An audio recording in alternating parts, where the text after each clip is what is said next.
Assalamualaikum warahmatullahi wabarakatuh. Bagaimana kabar anak-anak semuanya? Semoga semuanya masih dalam keadaan sehat walafiat. Pada hari ini kita akan melanjutkan pembelajaran tema 6 subtema 2 yang akan saya mulai dari muatan PPKN. Sebelum itu marilah kita mulai dengan bacaan basmalah. Bismillahirrahmanirrahim. Oke, kita mulai. Muatan PPKN. Muatan PPKN yaitu mengenai tentang hak warga negara Indonesia. Nah, materi ini sudah pernah kalian pelajari sebelumnya di semester 1. Nah, kita akan mengulangi kembali dengan penjelasan yang lebih lengkap. Beberapa hak warga negara itu diatur dalam batang tubuh UUD 1945 yang berupa pasal-pasal dan ayat-ayat. Nah, yang pertama, hak warga negara yang pertama adalah Pasal 27 ayat 1 mendapat perlindungan hukum. Jadi, setiap warga negara ketika menghadapi proses peradilan atau ketika berada di wilayah Indonesia, dia akan mendapat perlindungan hukum. Termasuk ketika berada di luar wilayah Indonesia, apabila dia ada masalah di luar negeri, dia akan mendapatkan bantuan hukum dari pemerintah Indonesia melalui kedutaan besar. Selanjutnya pasal 27 ayat 2 yaitu mendapat pekerjaan dan kehidupan yang layak. Jadi kesejahteraan masyarakat itu sebenarnya sudah dijamin di UUD sesuai pasal 27 ayat 2 yaitu tentang pekerjaan dan kehidupan layak. Pasal 27 ayat 3 hak ikut untuk membela negara. Membela negara bisa dilakukan sesuai profesi masing-masing. Contoh kalau jadi guru ya mengajarkan anak-anaknya, anak didiknya tentang kenegaraan dan lain-lain, dan lintas profesi, tidak hanya bela negara itu yang urgent-urgent saja, tetapi yang mungkin pelajar bisa ikut membela negara sesuai dengan profesi atau pekerjaannya masing-masing. Selanjutnya pasal 28 hak berpendapat, berkumpul, berserikat dan berorganisasi dijamin pada pasal 28. Pasal 28A hak untuk hidup. Jadi manusia memang punya hak untuk hidup, mempertahankan hidupnya, tidak dibunuh dengan seenaknya sendiri. Jadi ada dijamin dalam UUD 1945. Pasal 29 ayat 2 hak memeluk agama sesuai yang diakui di Indonesia ada 6 agama: Islam, Protestan, Katolik, Hindu, Buddha, dan yang terakhir Konghucu. Selanjutnya pasal 30 ayat 1 hak membantu pertahanan negara. Di sini ada kekuatan utama dan kekuatan pendukung. Kekuatan utama yaitu TNI dan Polri, kekuatan pendukung adalah rakyat. Selanjutnya pasal 31 ayat 1 hak mendapatkan pendidikan. Sekarang sudah digalakkan wajib belajar 9 tahun SD, SMP, SMA atau madrasah aliyah itu wajib untuk melakukan atau mengikuti pendidikan agar lulusannya bisa meningkat kualitasnya. Selanjutnya pasal 34 ayat 1 hak fakir miskin dan anak terlantar dipelihara negara. Fakir miskin itu yang tidak mempunyai pekerjaan tetap dan apa yang diperoleh uang pada hari itu ya untuk makan hari itu. Selanjutnya anak terlantar itu anak-anak yang mungkin tidak tahu orang tuanya asal usulnya, dia berada di jalanan atau mungkin dia tidak memiliki orang tua yang resmi atau orang tua yang terlihat, jadi dia hidup sendiri di jalanan atau berada di dinas-dinas sosial, itu dipelihara oleh negara. Selanjutnya pasal 34 ayat 3 yaitu hak mendapatkan fasilitas kesehatan dan pelayanan umum. Fasilitas kesehatan seperti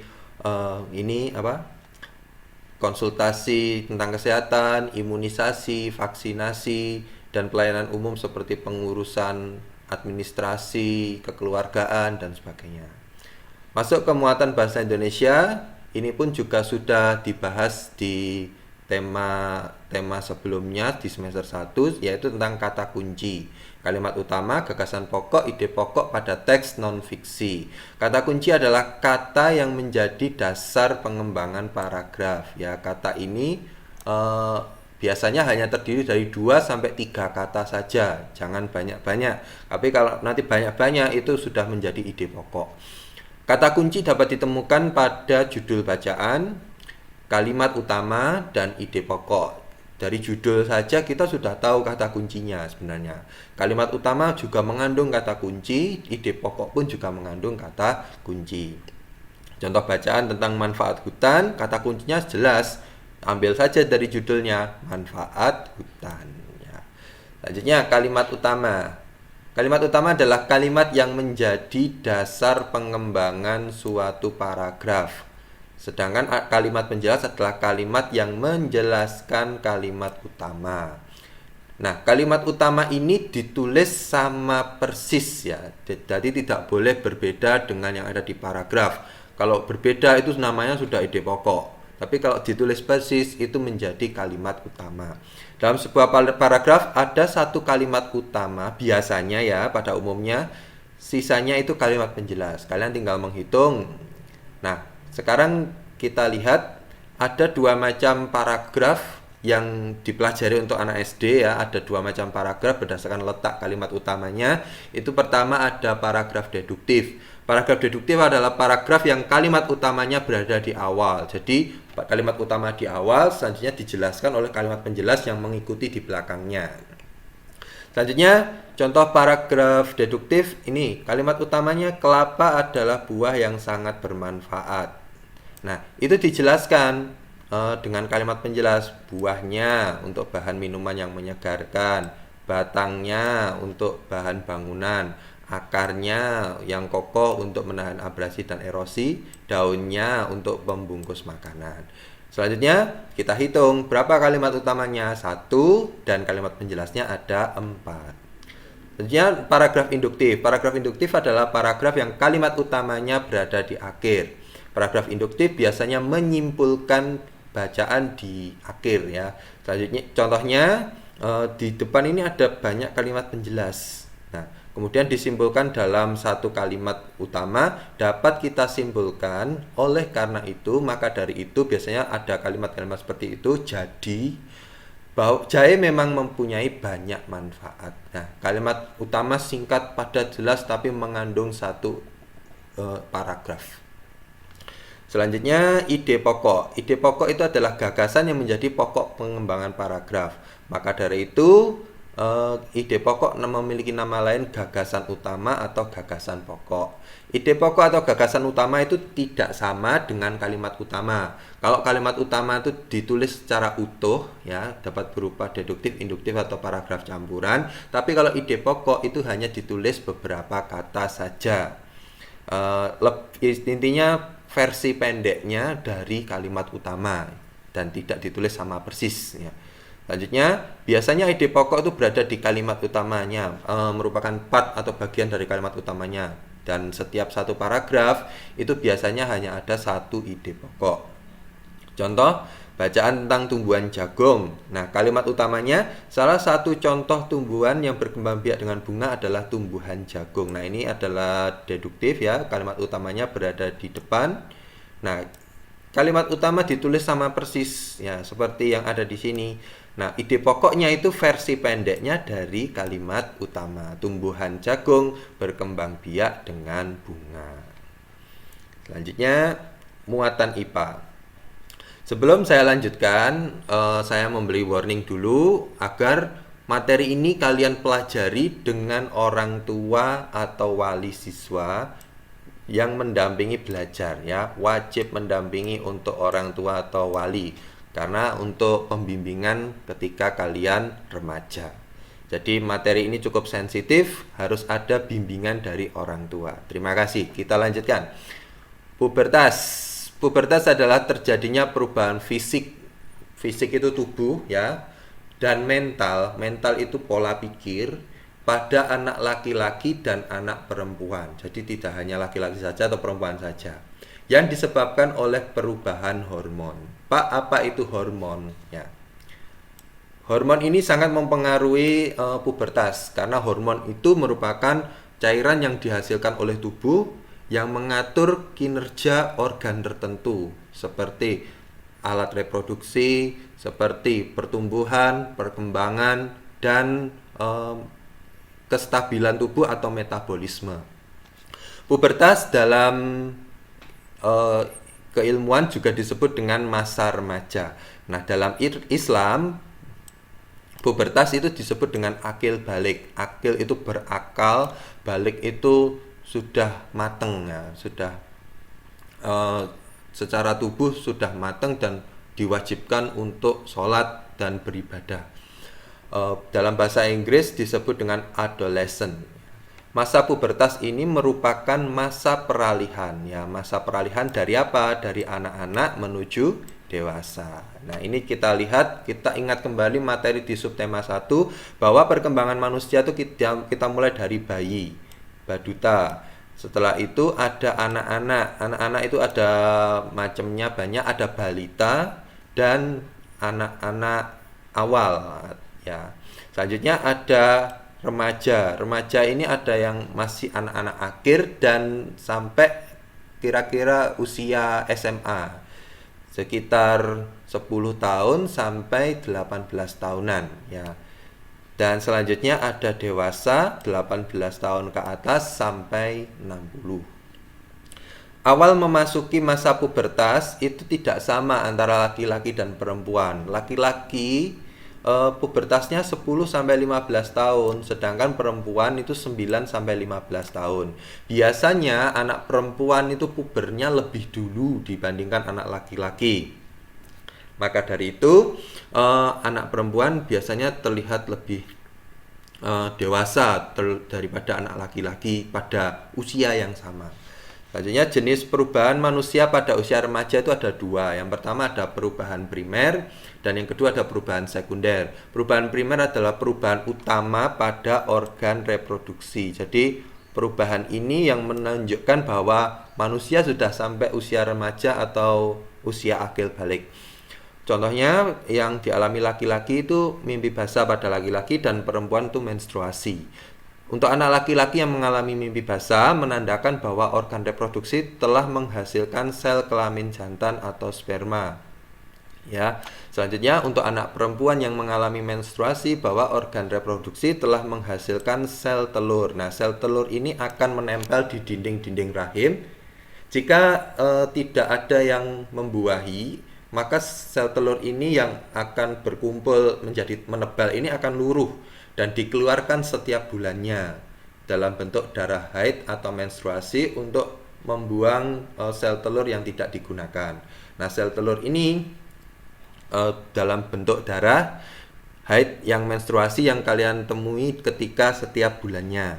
Selanjutnya ada perubahan sekunder. Perubahan sekunder itu adalah perubahan fisik. Jadi fokus di sekunder ini adalah perubahan fisik yang nampak jelas pada tubuh remaja laki-laki dan remaja perempuan.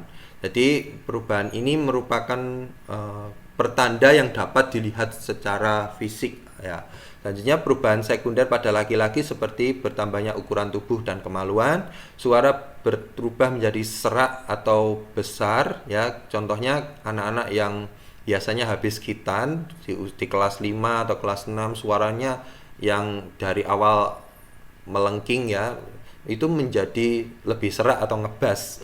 Ketika anak itu sudah SMP akan kelihatan suaranya akan lebih serak. Selanjutnya yang ketiga adalah tumbuh jakun. Jakun itu adalah tonjolan yang ada di leher. Nah, ini berfungsi pada pita suara juga yang mengubah suara menjadi besar atau serak. Mulai tumbuh kumis atau jenggot karena adanya hormon. Mulai tumbuh rambut pada ketiak dan daerah kemaluan dan tumbuh jerawat pada wajah. Jadi kebersihan wajah harus dijaga. Timbulnya bau badan karena aktivitas yang banyak pada remaja. Bau badan akan lebih menyengat, maka dari itu harus rajin mandi dan memakai deodoran untuk meminimalkan bau tubuh.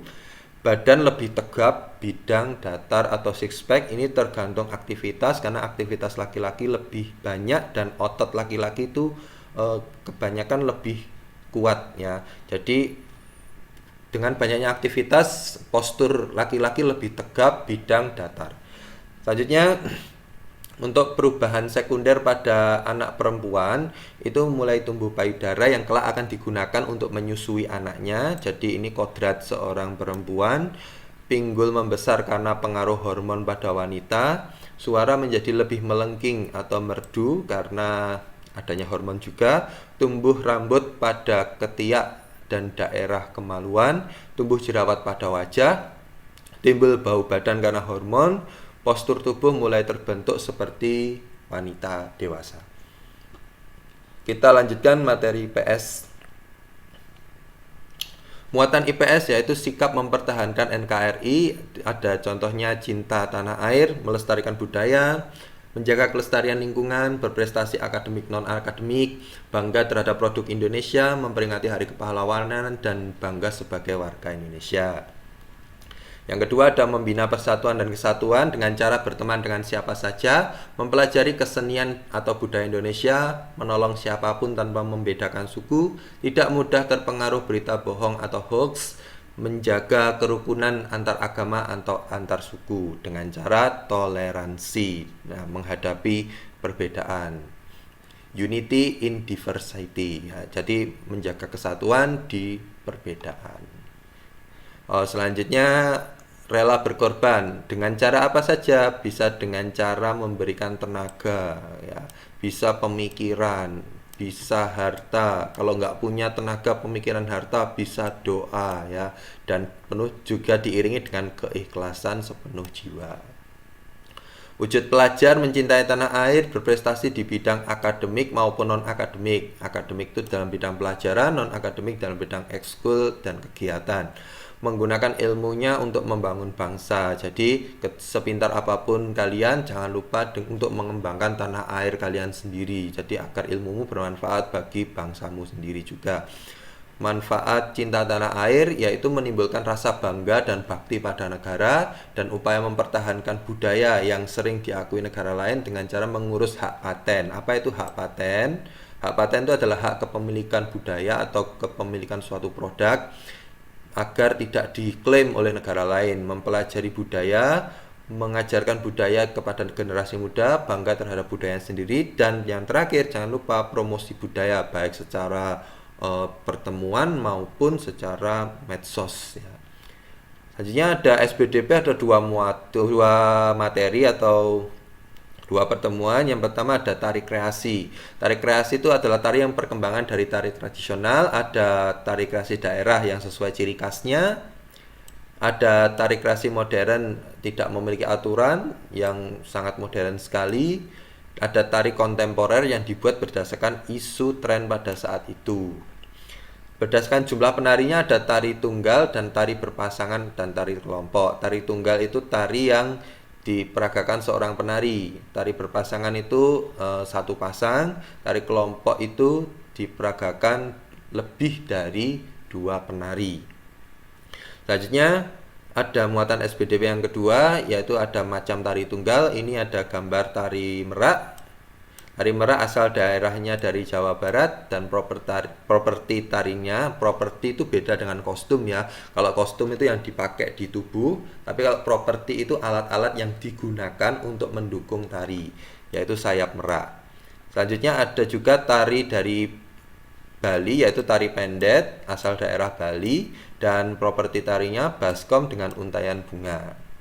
Selanjutnya ada tari kandagan asal daerahnya Jawa Barat, properti tarinya selendang. Ada pula tari klono topeng dari Yogyakarta, dan properti tarinya selendang dan topeng yang digerakkan secara aktif. Tari remo dari provinsi kita Jawa Timur, properti tarinya yaitu selendang dan gongseng. Gongseng itu seperti lonceng kecil yang ada di kaki, yang piang piang piang, biasanya suaranya seperti itu. Nah, sekian pembahasan materi tema 6 subtema 2. Semoga kalian bisa memahami materi, pelajari pelan-pelan. Khusus yang IPA wajib didampingi oleh orang tua karena materi cukup sensitif tentang keremajaan. Terima kasih. Mohon maaf apabila ada salah ucap. Semoga semuanya selalu sehat dan bahagia. Saya akhiri, wassalamualaikum warahmatullahi wabarakatuh.